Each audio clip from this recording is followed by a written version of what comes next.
Hi, everybody. Thank you so much for coming to tonight's reading of The Imaginary Invalid, adapted by Jeffrey Hatcher.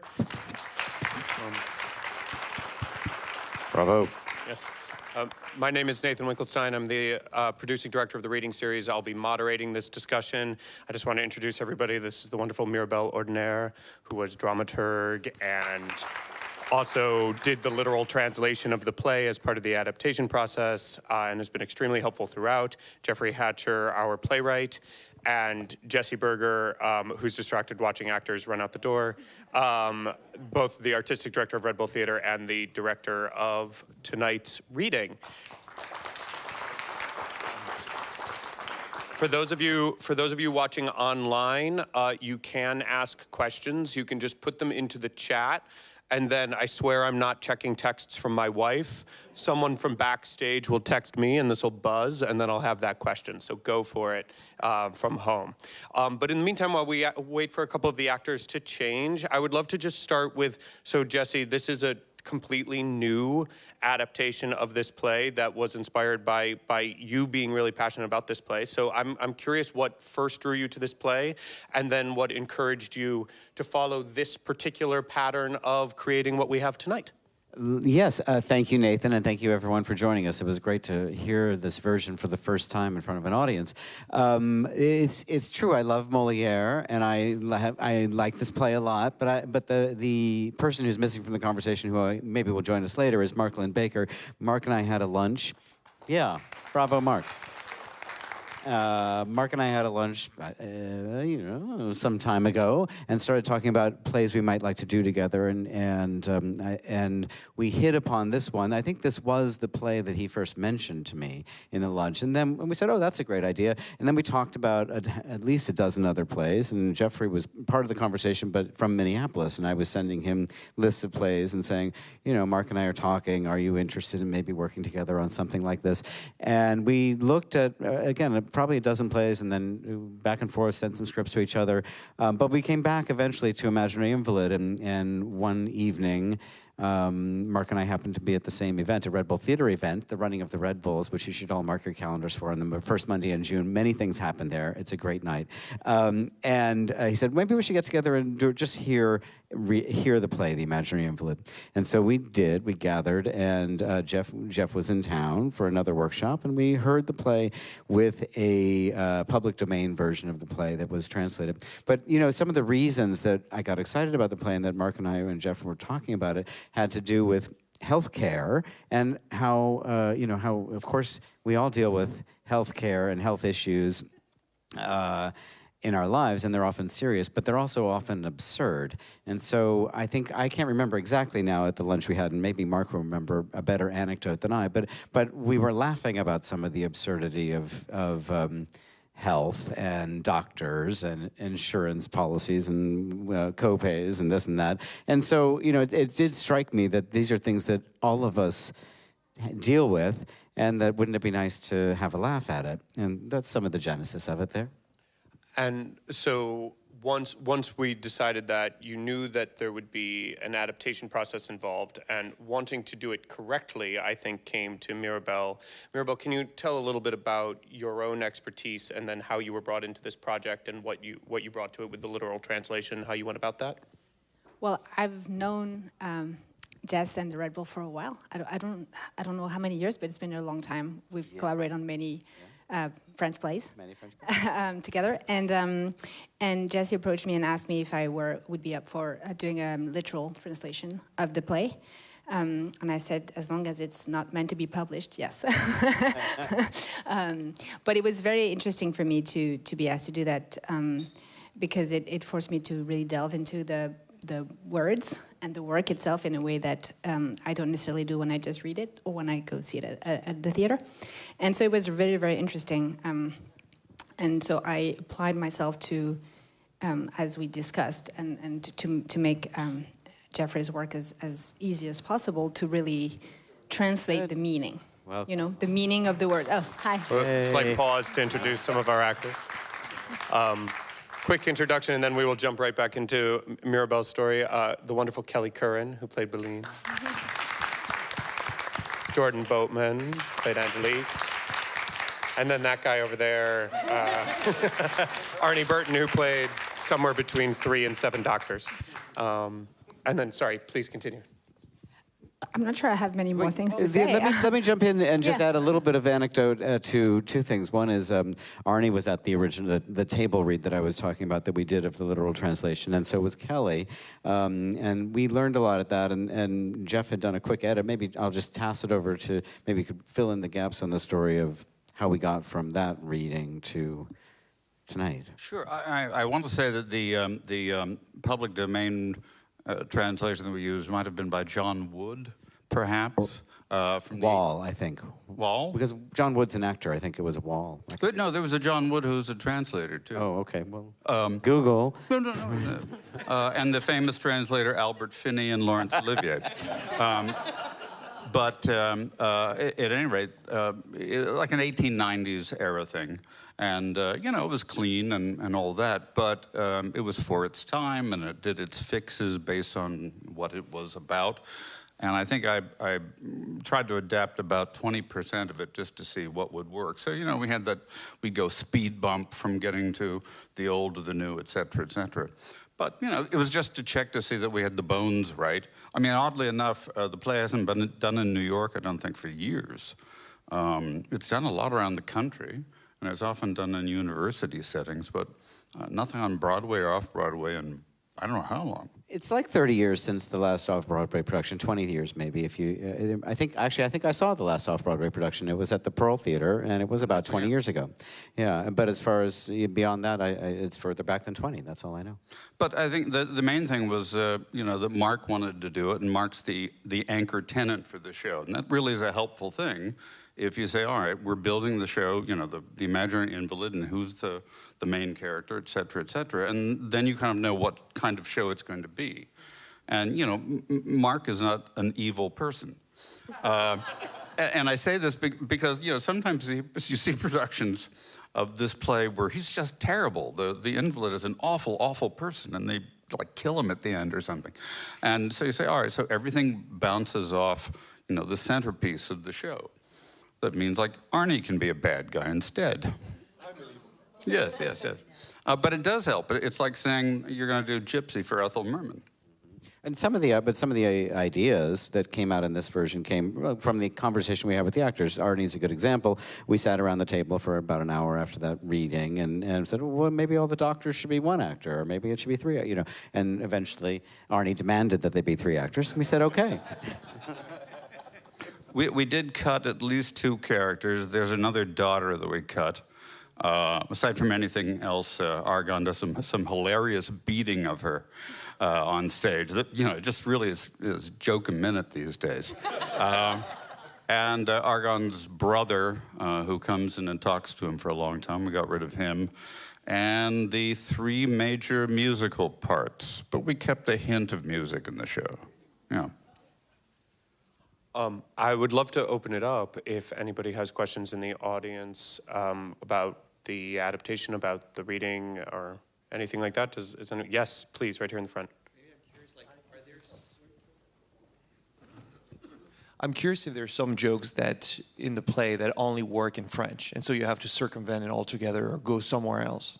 I think that's true completely. There were times, that's one of the reasons the literal translation is terribly necessary, because I would get translations from Mirabelle that were strictly speaking not hilarious. There was, you know, I usually cartoon it like, oh, that's a fish that won't eat its own head, and you know, there's just something hilarious about that in French that just isn't going to. And I would say, what is this joke? And you would often explain. Right, Jeffrey was like, why is this funny? Well, it seems funny to me. I don't know. But it's true. I think there's 2 things. There's the language, and it's true that humor is very hard to translate. Just as I find sometimes American humor not funny, and everyone else is laughing around me. I think it's the same way around is also true. But there's also definitely a time difference, and humor is very much anchored in its time. And even though most of Molière's jokes still function, there are some that just are old, and some of the references are lost, or just doesn't appeal to us today as it used to. So I think there was I think there's a language and a time adjustment that Jeffrey had to make. Yes, and Mirabelle is actually French, as you may have guessed. Yes, right here in the front. You're going to get a microphone in just a second. It's for the online audience. I'm sure you could project. I'm curious about the song at the end. Was that based on any of the original text, or was it totally new? Mirabelle, you should describe what the song at the end of the original is.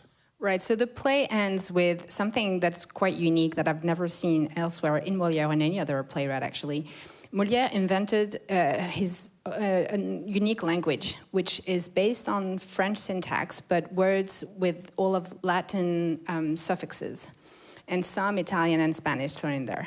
So the last scene is a mock doctor initiation, in which everyone takes part, and all the characters in the play parts. So Argan becomes the doctor that's to be initiated, and Angélique and Cléante become actors, and they all sing together.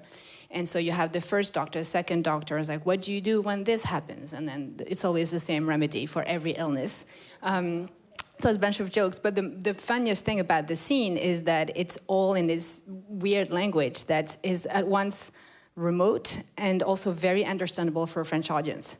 But this is almost untranslatable. I did translate the meaning, as in a French-speaking person would understand what it means, but there's no real way of understanding that short of recreating a unique language. And so Jeffrey went his unique route and created this song at the end that would, be a version of that for modern audiences. Yeah, I mean, obviously, for many of you it's based on the Harry Ruby. I think it was Bert Kalmer and Harry Ruby wrote it for Animal Crackers. So we're using that music and putting other lyrics to it. I don't know if we do it in production. I'm guessing the Harry Ruby estate is still alive and kicking. But we might, you never know. It seemed to be at least in keeping spiritually with what we were doing with the show. Just to follow up for the gibberish language, is that, so it's basically the idea, it's like faux Latin gibberish, is that like if we used pig Latin now, it would be something that like the American, like we could follow that, but it's designed to make it sound fancier than it is, but fake? Yes, it's designed to be fancier and also to be foreign and, like when doctors use jargon that you can understand to describe something that's very simple. Right. That's what it's supposed to be. And so when you see it, you're like, oh my God, I understand Latin. But in fact, it's French syntax and French words with the Latin suffix. So yes, you do understand it, but it's actually not Latin. Right. Yeah. Got it. Any other questions? Way up there in the white sweater. Yes, you. Hi. Mike's coming. I'm trying to make it as hard as I can for the people with the microphones. Yeah, that's right. Pause. Everybody pause. Hello, that was wonderful. Thank you so much. I was on WebMD today and also yesterday, and I love when we let period pieces be period pieces, but I am really curious, considering the thousands of applications that I think this could have within a modern adaptation, whether there were any discussions about that in terms of developing it, or if that was a non-starter from the beginning. Just curious on your thoughts. Do you mean in terms of updating it to present day? Yes, yeah. yes. We definitely had discussions like that. Yeah, I mean, a lot of the things we say in the show, aren't period perfect.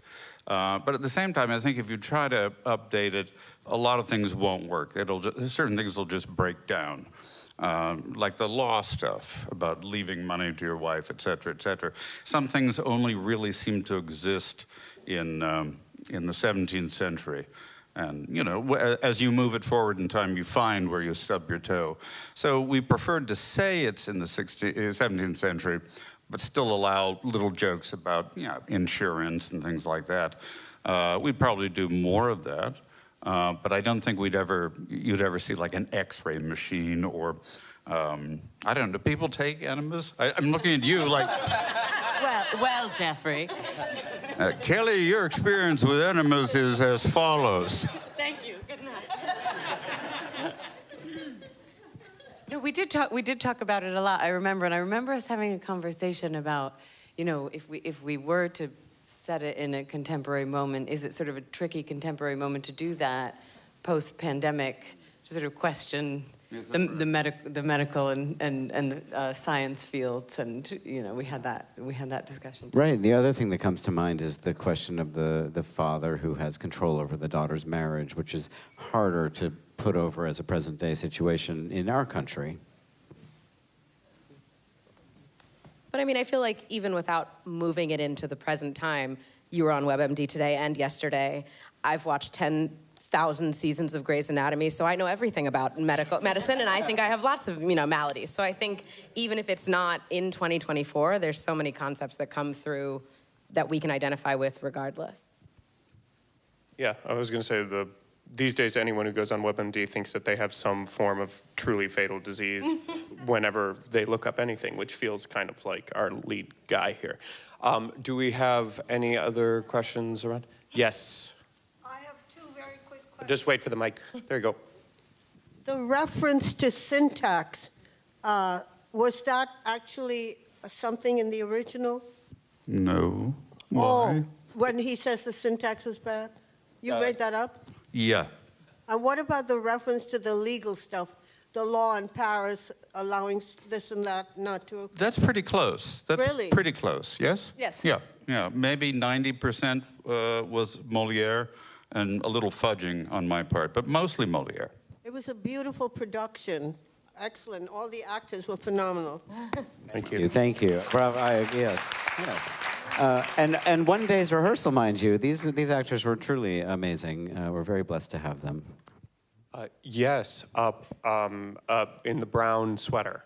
Yes. Unless that was your phone, then you've lost your... Hi, we really enjoyed the show. It's her birthday, by the way. Happy birthday, her. So I have a question for the actors, from other actors. How did you come into your character? How much artistic freedom did you feel you had, especially with the new script, working with the dramaturg? Yeah, I'm just curious. I don't have a mic. Thank you very much. There really wasn't time because it was just a day. I had spoken a little to these two men about it because I actually came to them and wanted. I asked if I could do all the doctors because we did the reading and I did the one doctor. And being the stage hog I am, I said, "Could I do all the doctors?" And they let me do that. And yeah, I mean, it's just kind of how Jeffrey, you just kind of, in a situation like this, you take what's on the page and you just like go for it and magnify it, whatever speaks to you. And that's kind of what we did. And they're so well drawn from the Molière to Jeffrey to us that you kind of just get in line with what's there. I mean, I was gonna say I came into them very quickly because I didn't do the original reading, so I've had the script I've had different versions of the script for a little bit. So for me, it was reading and rereading, and then, you know, I think productions and readings like this are one of my favorite things to do because it feels the most real. You know, I really am saying it for the first or second or third, but time. It's not, you know, just as I say things as a person out loud for the first time, so is Angelique today, because I didn't know that yesterday. So I think it just feels a lot more natural and organic when you are moving on your feet and jumping into it. And I think they come out of you a little more naturally and quickly. Yeah, I think especially with a comedy, Jesse encouraged us this morning before we began. He was like, just go for it. You know, it was basically like 0 to 100 with a lot of these characters. And that's kind of the real delight of getting to do a one-day process with so many brilliant people is you just get to see everybody's first instinct, and it's like their boldest, and, you know, it's a real pleasure. Great question. Anyone else? Oh, we saw one. Oh, yes. What are the plans to take it forward? No, this is it. We just did tonight. We have no dreams. But Mark, we're on the board of New York Stage and Film with Mark Lynn Baker, And this would be great to do. I agree. Yeah, we agree. Tell Liz. We'd love to do it there and bring it back in here. Seriously, I mean, please, we have been in touch with Liz, and I hope she's watching online, wherever she is.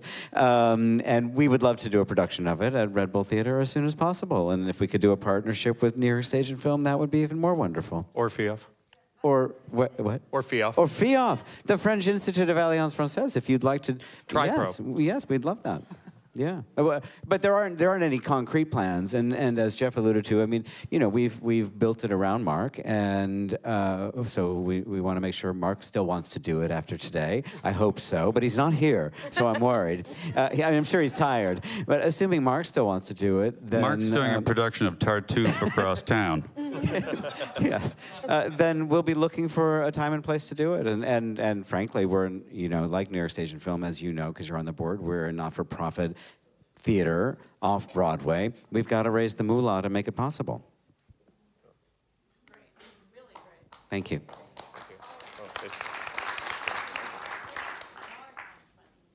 Thank you. I don't think I've ever seen a negotiation take place in real time. How much are you willing to contribute? My agent's backstage. I don't know about yours. Do you have a question? Yeah. I wonder why you don't think it would work today. Look at the audience, how we were laughing. I mean, I haven't laughed this hard we think in it would work a long, today. long time. We think it will work today quite well. I think the question that we were answering was whether we should update the setting to the present day, which we are not planning to do. Look how we were laughing. Yeah. I agree. Good. You all hear that? The lady said, "Don't put it in Brooklyn."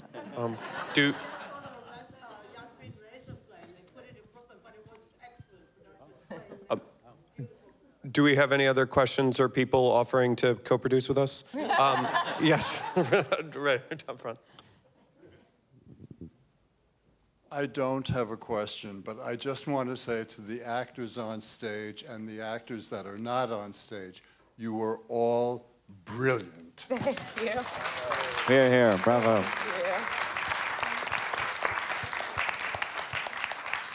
I think I saw one up there. Yes. Oh, this is great. He's getting his workout. Workout, yeah. Yes. There we go. Oh, yeah. Happy birthday again. Yes, happy birthday. Thank you. Could you maybe speak on the balance of translation and adaptation and how important that relationship is, how true you were to the original, and then how important it is to create a new and where you found that niche? Well, from an adaptation standpoint, I think almost every production of a foreign classic should have a new translation and a new adaptation. There are exceptions, of course, but because things change, times change, attitudes. Again, in the original, which is great, a lot of people are beat. A lot of women are beat with sticks, and it's just not as raucous as it must have been.